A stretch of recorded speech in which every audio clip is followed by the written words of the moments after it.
It may be a scarcity mindset that views plenty as better than a world where nations and people compete over limited, scarce resources. But today's guest explains that even in a world of plenty, there are vexing international challenges for which the United States is not prepared. He's Francis J. Gavin this week on Story in the Public Square.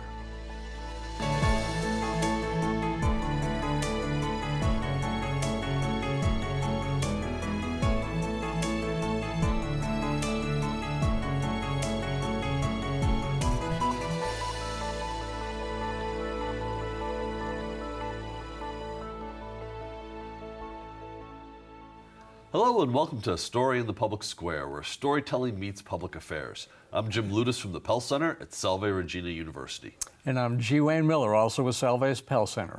And our guest this week is Francis J. Gavin, the Giovanni Agnelli Distinguished Professor and the inaugural director of the Henry A. Kissinger Center for Global Affairs at Johns Hopkins University's School of Advanced International Studies, that's SAIS.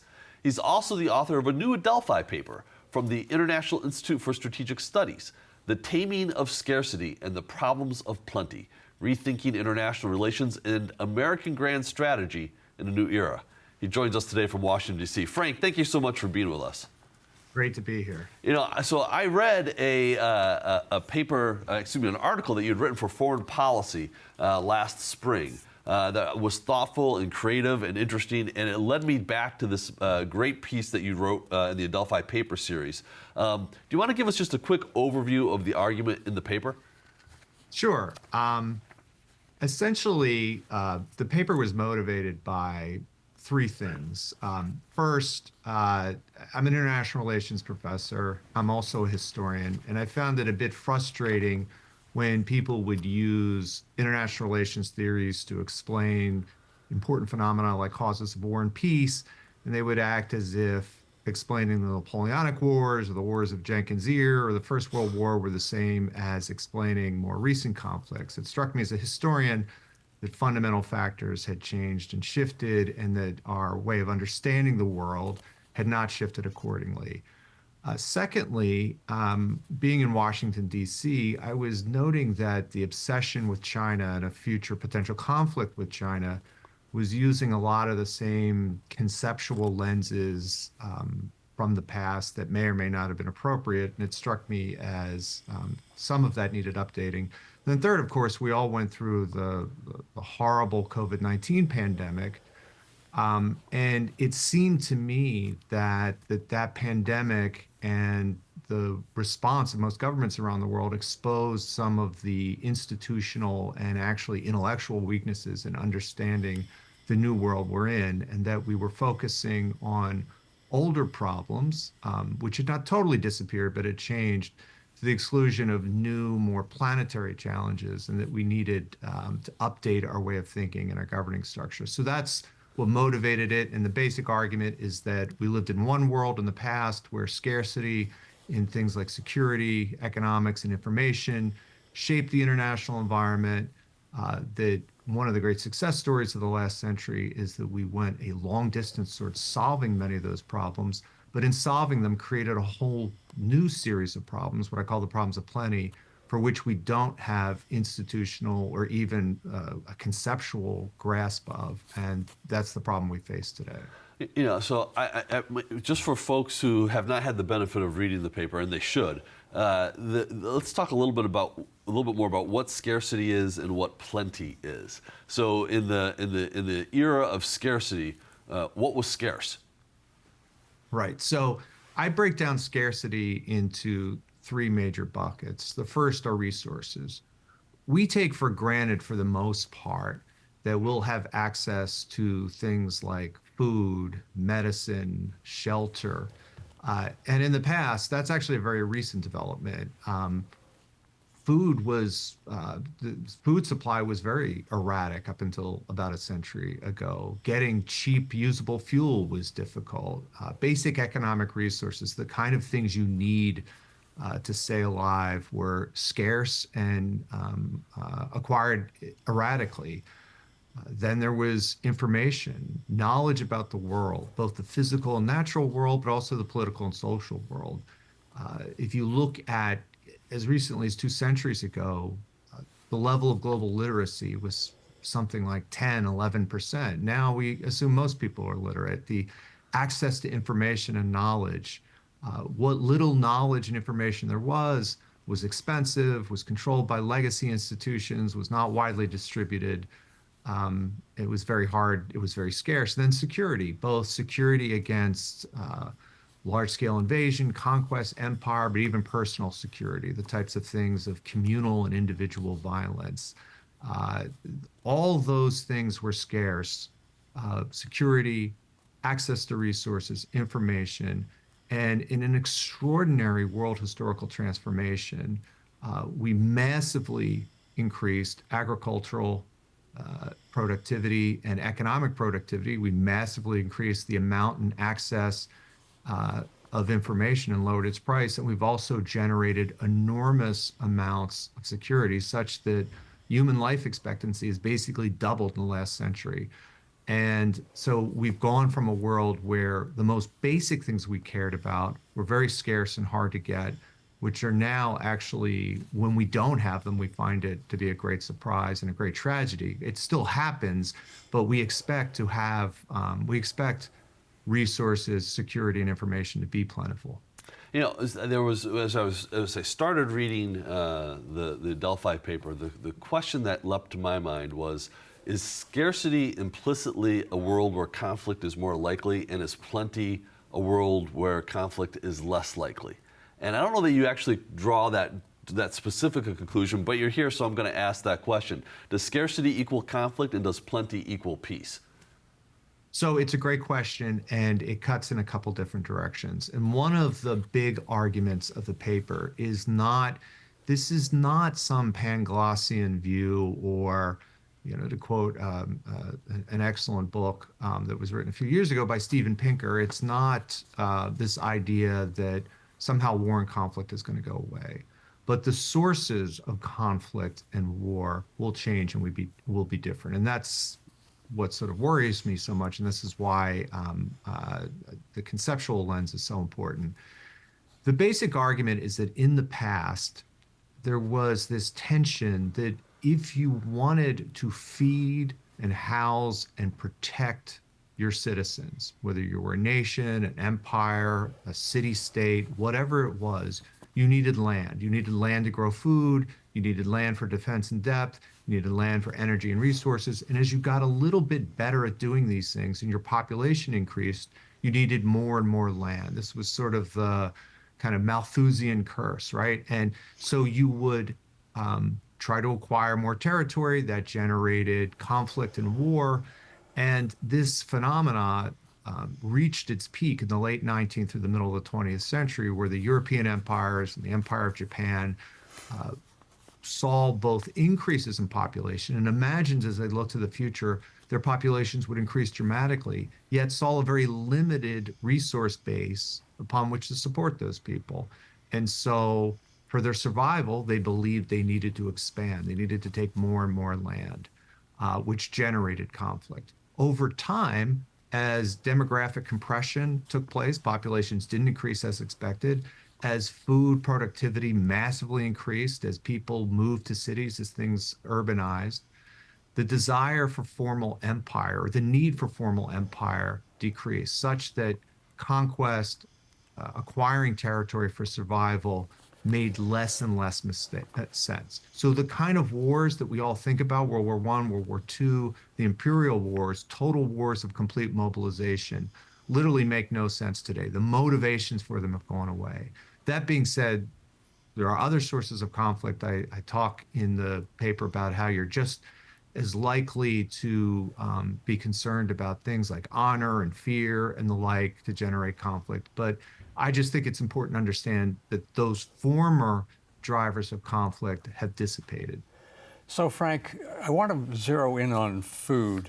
You know, you make a very good argument there, but I think there are people in our audience who will hear that and think there are a lot of people on this planet, and indeed in America, for whom getting a meal, getting through a day with adequate food is very difficult, and in some cases almost impossible.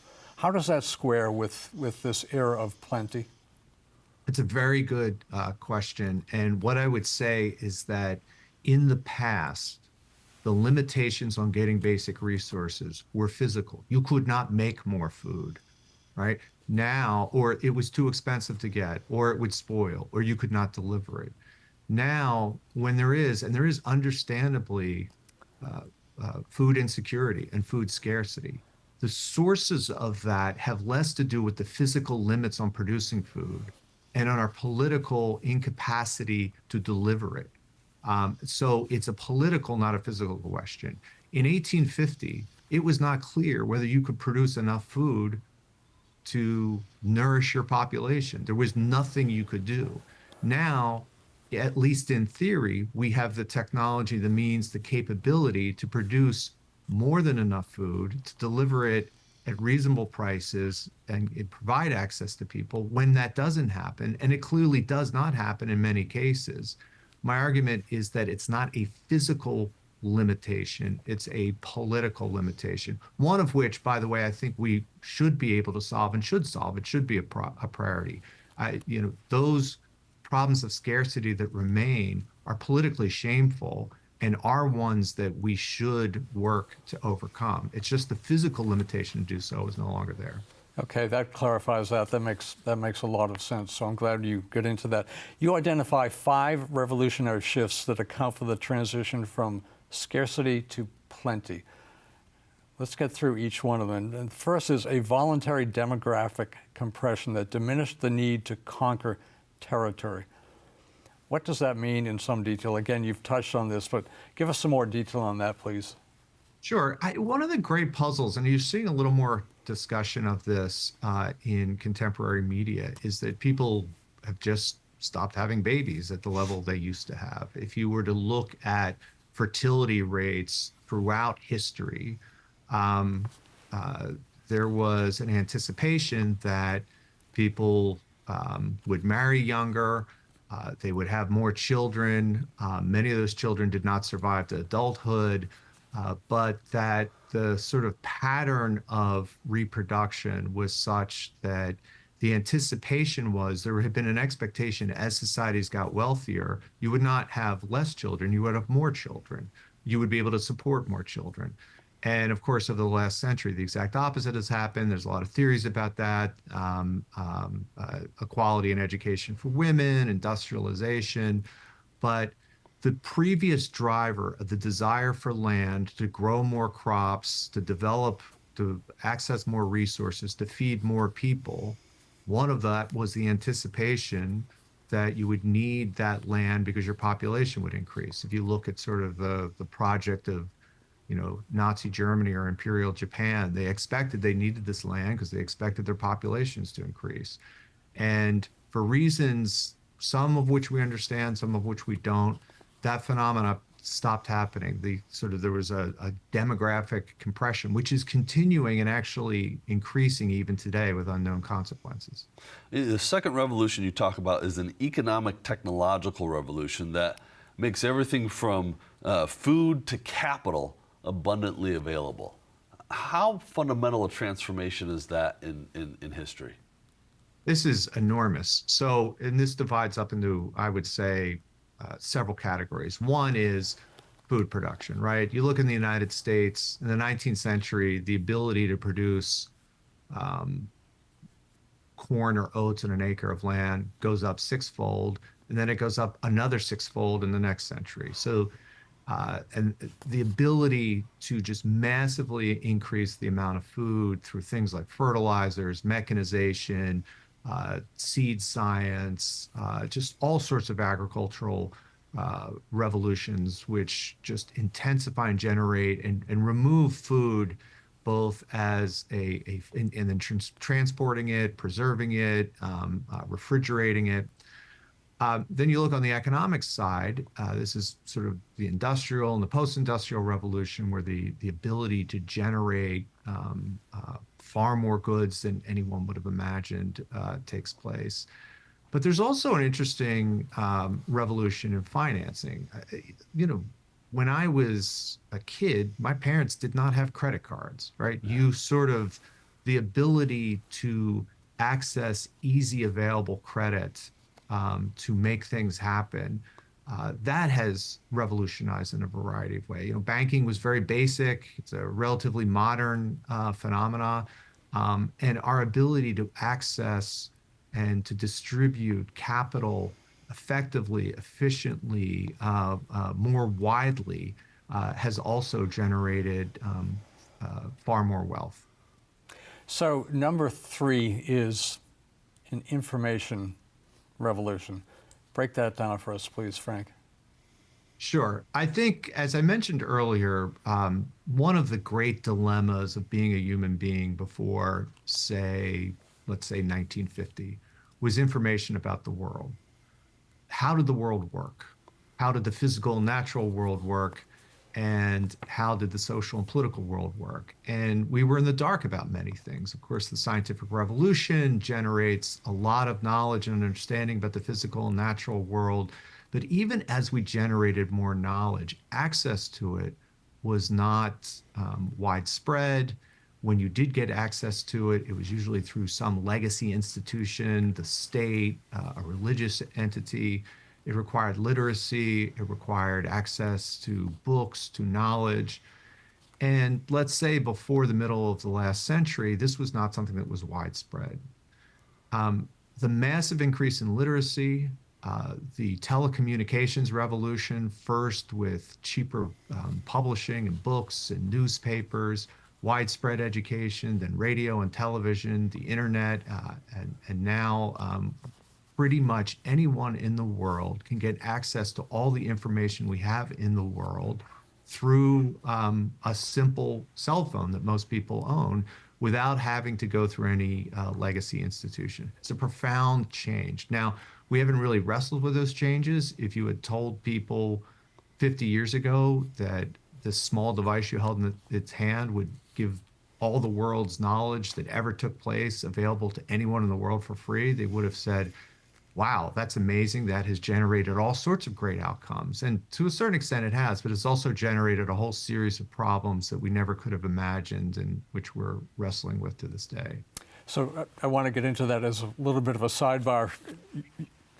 We're talking disinformation, we're talking misinformation, we're talking people clicking and perpetuating lies and things that aren't true. And you don't have to get into that in great detail, but that is one of the jeopardies of the new information age, is it not, Frank?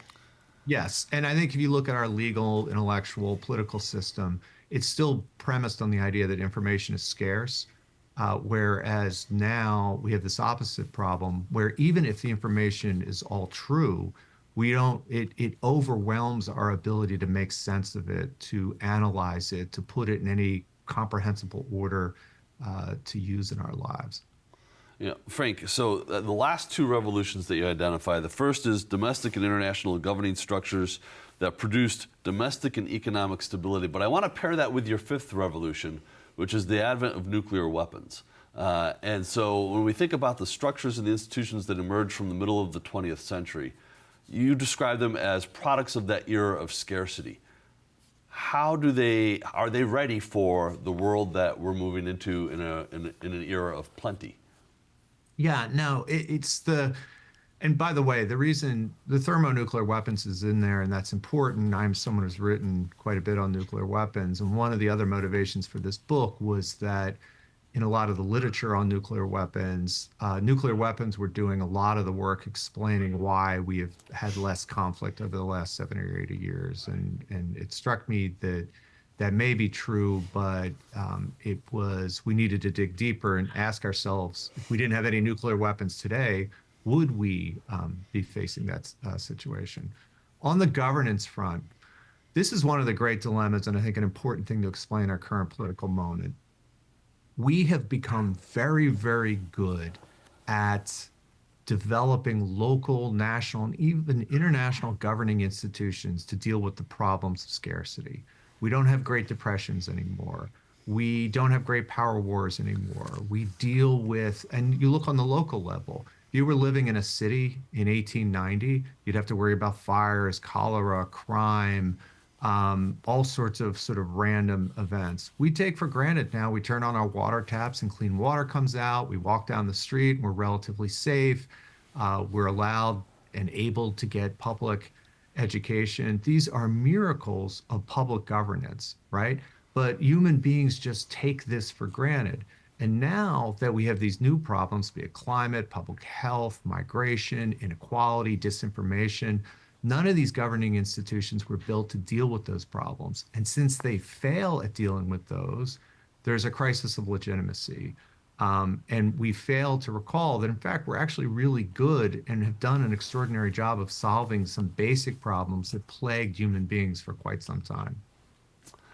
So one of the things that you write about is the potential for great power conflict, and particularly interstate conflict. And at one point in the book, I'm going to paraphrase this. You say that a Russian invasion, Russian seizure of the Donbass made more sense in 1900 than it does in 2024. So when you think about conflict in this age of plenty, what does that tell us about that war, about America's wars over the last 2 decades, and the potential for conflict with China in the Taiwan Straits?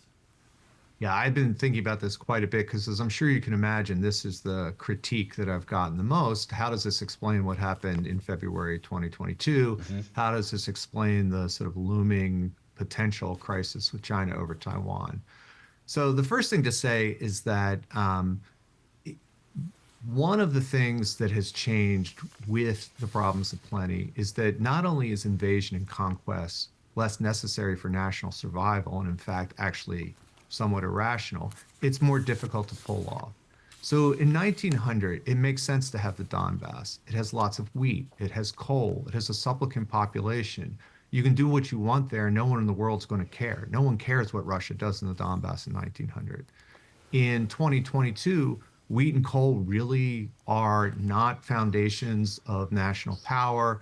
The population is anything but supplicant, and the rest of the world ends up being very, very angry at what you do. So there are enormous costs and very little payoff for doing it. And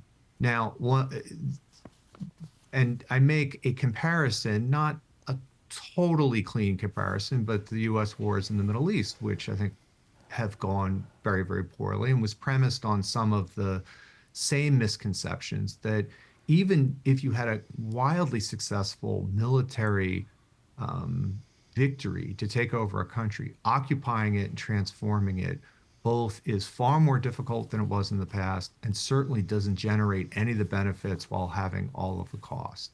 So one of the things I talk about in the book is that, and the reason I wrote the paper was I don't think our institutions and our way of thinking about this have caught up to the international system. Now, the China question, which I've wrestled with a lot, and a lot of people push back on, comes down to what I distinguish in the paper between irredentism, which is the natural desire of a state to reclaim territory it believes belongs to it, right? In 1819, the United States saw Florida and said, that's ours, we want it, we're going to get it eventually. Yeah. And there's irredentist conflicts around the world, South Asia, the Middle East, the Korean Peninsula. Those aren't going away. But that's different from the sort of imperial aggression, total mobilization that marked the wars of the first part of the 20th century. And my belief is that that is not what China is doing. It wants Taiwan because it believes it belongs to it. The United States understandably believes that Taiwan, with an incredibly virtuous, vibrant democracy and economy, should be protected. And there's a literal dispute there. Those disputes aren't going to go away. But I don't believe that China's regime or its desires are similar to, say, Hitler's Germany, right, or Imperial Japan. I don't believe China wants to generate a global empire. I think if it tried to, it would fail. And if it did try, it would be the one thing that would probably bring the end of the regime. So distinguishing between imperial aggression and irredentism is the way I try to explain what's going on between the United States and China. There's so much that we could get into with you here, Frank. We've got about a minute and a half left, we're on the eve of a presidential election here in the United States, and the kinds of phenomena and developments of the international system that you're talking about seem like they are profoundly important, and yet they are largely missing from the kind of discussions that we're ever going to have in a presidential campaign. Should we be talking about these things as a nation as we make this decision about who's going to lead us for the next 4 years? Absolutely, but I think we need to change the way we think about this. I think in my world, in the world of kind of foreign policy experts, there's been a couple assumptions that turn out not to be true. One is that domestic policy and foreign policy can be divided. And secondly, that foreign policy is something that experts deal with and really doesn't work in the democratic process. Think about why it is that on both sides, both parties, people are angry about China. In my world, they say, well, it's a geopolitical thing.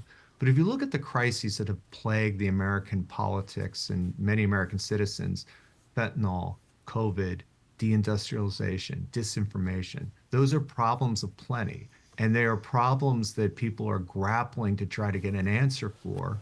And China has become, oftentimes unfairly, but sometimes fairly, a scapegoat for that, right? So I don't think your average American citizen thinks a lot about whether Taiwan should be independent or not, or part of the PRC or not. What they do think about is they look around in their world and they see great change. It's scary, it's terrifying, it's unsettling. And these are problems of plenty. And they latch on to sort of easy excuses like China. But in fact, I think we need to change the language of how we talk about these problems of plenty. Things like migration, fentanyl and opioids, disinformation, great economic change, and connect them to coming up with domestic political solutions. It's a profoundly important thought, and that's where we're going to have to leave it today. Frank Gavin, the paper is The Taming of Scarcity and the Problems of Plenty. Thank you so much for spending some time with us today. That is all the time we have, but if you want to know more about Story in the Public Square, you can find us on social media or visit pellcenter.org. He's Wayne, I'm Jim, asking you to join us again next time for more Story in the Public Square.